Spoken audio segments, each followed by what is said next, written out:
Alright, this is gonna be a reading of Diary of Wimpy Kid, Sociopath Days. Tuesday. Like most people, I love summer break. Except I spend it playing video games 3 hours straight a day.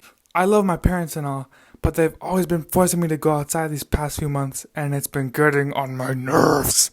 Even Roderick is going out with them, and he spent the entire last week in bed, not even going to the bathroom once. Mom and Dad didn't even want to wake him up, which pissed me off. I went to poke him once and it didn't end well. Mom and Dad have really gotten on my nerves this summer, and I need to do something about it. Dad said if I didn't wake up earlier, he would take away my Xbox, and Mom is making me volunteer at a park cleanup next week. We'll see how it goes. Wednesday. I went to the cleanup and it lasted forever. I just kept picking up the same leaves over and over again. There were other middle schoolers there too. But I didn't expect to see that bitch Patty Farrell. She saw me and brought her clan of girls over. Then all of a sudden those bitches started to kick my ass.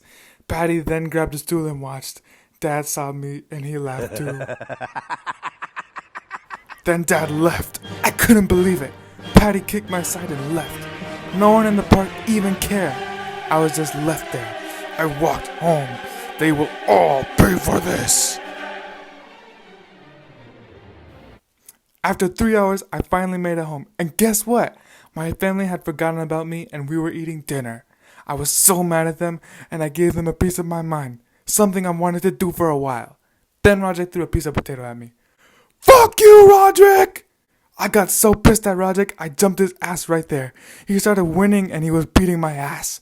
I ran to my room and he tackled me. The bastard trashed my damn room too. I then kicked him in the dick, but then he pushed me out of my room and locked me out. Then he started reading my journals. Then I heard him typing on the computer and he started to call people. I was almost breaking down my door to get to him, and eventually my dad got annoyed and sent me and Roderick down to the dinner table. I went to go down the stairs, but Roderick pushed me and I fell down the stairs. It wasn't that bad though, but I was really pissed now. Then Dad, who was drunk, started yelling his ass off for interrupting him and Mom's intimate sessions. I was so freaking mad at this point. As if it couldn't get any better, Mom walked down the stairs naked and started lecturing me about boundaries with another fucking leave me alone. They're such fucking hypocrites. Fuck this place. I'm just gonna leave and go to rallies. I'm done today. I spent the night at rallies and it sucked. The stupid fucker brought his girlfriend Abigail over and they just talked and made out the whole time. How come a dumb motherfucker like Rally has a girlfriend but not me? I'm awesome. I'm the best person in this city. It's not fair. I'm probably the smartest kid in this dumb town. My family are idiots and I'm the only genius. I've got a good body and face. Why won't they date me? Ugh. I had to fucking stay in the trunk because Riley's fat ass hogged the seats and Abigail was in the front. Saturday. After this horrible week, I decided to take action. I need to do something to my family and everyone who has wronged me. I'm starting to plan my revenge against every person who has treated me like dirt. My parents never cared for me. My dad is a drunk and depressed sack of shit who never cared about his kids. And my mom is such a Karen and started my awful life because she sucked my dad's dick one day. My life is meaningless. I'm gonna take action, starting with Roderick. He's bullied me and beaten me for my entire life and no one has ever cared. I don't know how, but he will pay for this. He will pay. I think I figured it out. I need a gun. I'm so awesome and great, a gun will complement my beauty perfectly.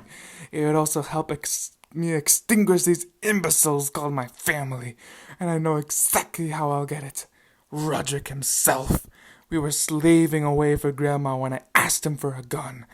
He was confused for a second, but then he laughed. Then the dumb motherfucker started explaining how to get a gun. The punk didn't have one, but he knew where to acquire one. One of his friends was in a gang, and he had easy access to guns. Luckily, Roderick was one of those boys, and he could hook me up by Sunday. Sunday, today is the day. I will finally get revenge on those people who deserve it. Unfortunately, tomorrow was my first day of school. I was going into 8th grade again. Yeah, I got held back. They kept saying I was a liar and a terrible student, but I just know they're jealous. I don't care that I'm going back. They will all pay once I get this gun. Anyway, I was about to go to rallies, but my drunk bastard father started scolding me over nothing once again. But this time, this imbecile laid his hands on me. And wanna know the best part? My mom was right there, and she didn't even care. After I saw the blood drip down my nose, I finally lost it. I jumped on my dad and proceeded to kick his drunk ass, but he was fighting back. I thought his drunken ass couldn't touch me because of all the Smirnoffs he downed, but then he took off his belt. I tried to run, but he started to whip me. I couldn't escape his grasp. I screamed for help, but no one came. I bit my dad's arm and booked it to the basement to Roderick's room, and I demanded the gun. And just like that, he handed it to me right then and there. I heard Dad running down the stairs. I checked if it was loaded. It had rounds. I pushed my dad out of the way. I would only shoot that jackass if he touched me again. And he did. I capped him right on the spot. It was loud, and I heard Mom scream. Mom ran down the stairs, and I saw her too. I heard Roderick swearing downstairs. I was on my way to end him, but he had locked his door. I went to the garage and found a fire axe. I went back and started breaking the door down.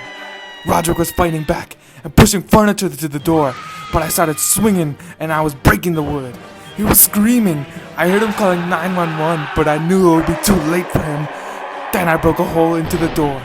Here's Greg!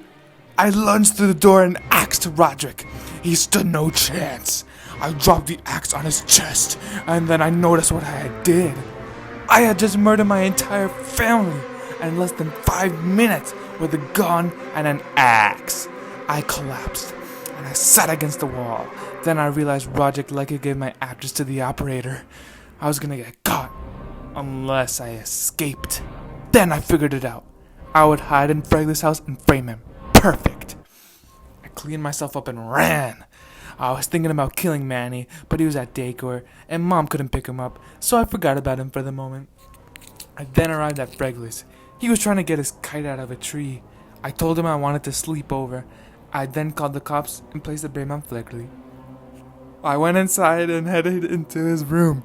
He was just freaking out because I was in his house, and I hid in one of his hampers, and he did too. I hid in there for about an hour, and Fregley did too. But I realized he had fallen asleep, so I just waited for the cops. Then there was a knock. Fregley's mom opened the door, and I heard a loud sound. I peered around his stairs, and she had been tackled. I then tried to get out the window, but the cops were running up the stairs. But instead of Fregley, they wanted me. I guess I didn't fool them. Luckily, I brought my pistol, and I actually shot a cop. I jumped through the window, and I slid on the shingles, and I fell on the sidewalk. A ton of cops were out there, as well as spectators. I had to take off my clothes to avoid suspicion, so now my family was dead, I was nearly naked, and I was being chased by cops. Then I saw Rowley. He was setting up some signs. I told him to run, and I grabbed the signs for defense, and he ran inside his house to get me some new clothes. But now we were being shot at. As if it couldn't get any worse, I got shot in the foot. I hit the ground, and Rowley didn't even care. He just kept running. I crawled my way into a ditch and covered myself in mud and the signs. Then all of a sudden, some teens, one in a jumpsuit, started running my way. I saw a group of cops, and we started running through the river. Then I saw Rowley again, and I started running with him. The cops kept chasing us, and then we started to slip on the mud. And then I saw something unbelievable. It was Dad, and he wasn't stopping. I jumped clear of the car, barely missing the hood, but Rowley wasn't so fortunate. Rowley got hit. He was the only one I wanted alive, and he was dead. My servant was dead. Who would do my bidding now? Anyway, I was still dumbstruck that Dad was still alive. He hopped out of the car, and he limped towards me and socked me in the chin. I hit the ground, and Dad said he survived his gunshot. I tried to grab my gun, but he took it and he cocked it back. He shot me in my chest. I fell. I tried to escape, but then he got in his car and ran over me to ensure my death. Then I saw him phone the cops, and he drove away. I was feeling pretty lightheaded, and I was trying to crawl to safety, but there was just nowhere to go. It looked like I would never get revenge on my demented father. No, they will all die. I will never let them survive. I will kill each and every one of them. I got up. Dad was at a stop sign. I hit the glass with a rock, and I opened the car door, and I grabbed Dad and started socking him. But then he kicked my nuts, and I fell to the ground. He then started talking to me. You're a fucking sociopath, Greg. You're fucking crazy, and I'm getting you in jail tonight. I couldn't believe it. Sociopath? I'm the best. At this point, he was just talking out of his ass. I got up and punched his throat, and then jumped into the car. I reached into the car and grabbed the gun and capped him right there. Finally, my scumbag father is dead. Now I know what to do. There is only one left, Manny. I stole my dad's car and drove to the daycare. I realized I was about to basically kill a baby, but I didn't care. That dick-faced jackass will pay for everything he's ever done. He will die tonight. I rolled up to the daycare. I saw Manny through the window. I loaded the gun and stepped out the car. The last member of my family was right there. I didn't even care if I would kill him in front of kids. I had murdered 3 people already. I was pretty traumatized, but I was also excited. Goodbye, Manuel. I then booked it to the car and sped away.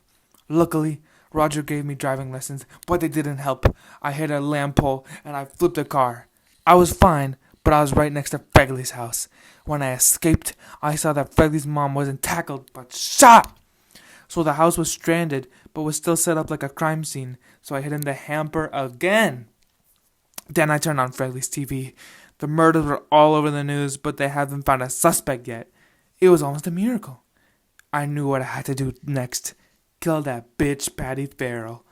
After all, tomorrow was the first day back.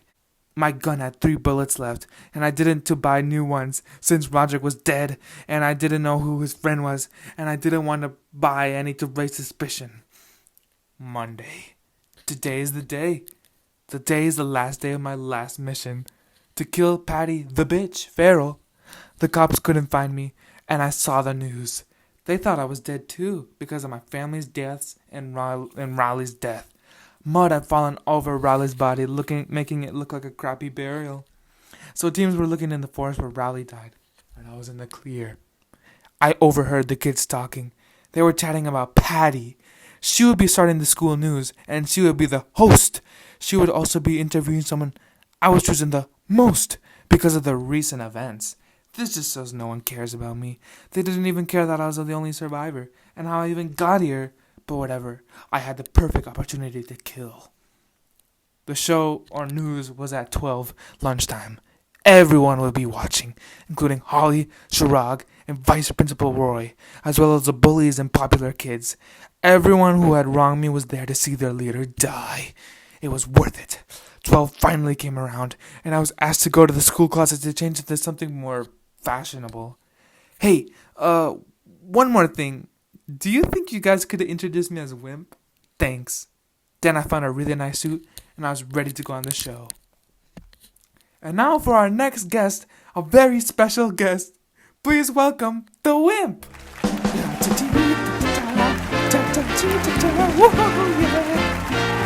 So, Greg, it has definitely been a rough couple of weeks for you, huh? Would you like to tell us about that? Yeah, it's been a rough few weeks, Patty. Ever since I killed my entire family. Okay, I'm waiting for the punchline. There is no punchline. It's not a joke. Oh, why should I believe you?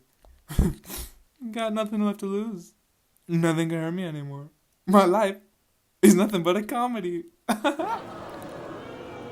Okay, well, did you do this to start a movement? Come on, Patty. Do I sound like the type of kid that can start a movement? I killed my family because they were awful. Everyone is just so awful these days. It's enough to drive anyone crazy. Oh, so are you finished? Not everyone is awful. You're awful, Patty. You always make fun of me like everybody else. You're just like the rest of them. Oh my God! You caused all this. You murdered four people. You're a sociopath. Oh yeah? Well, what do you get when you cross a mentally ill wimp with a society that abandons him and treats him like trash? I'll tell you what you get. You get what you fucking deserve.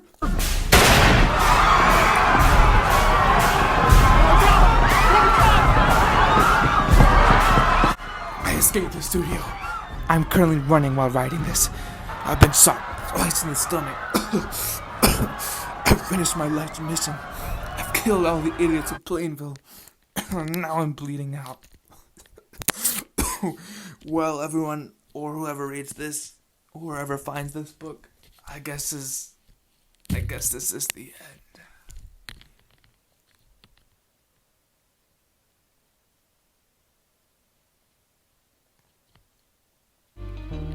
Tuesday.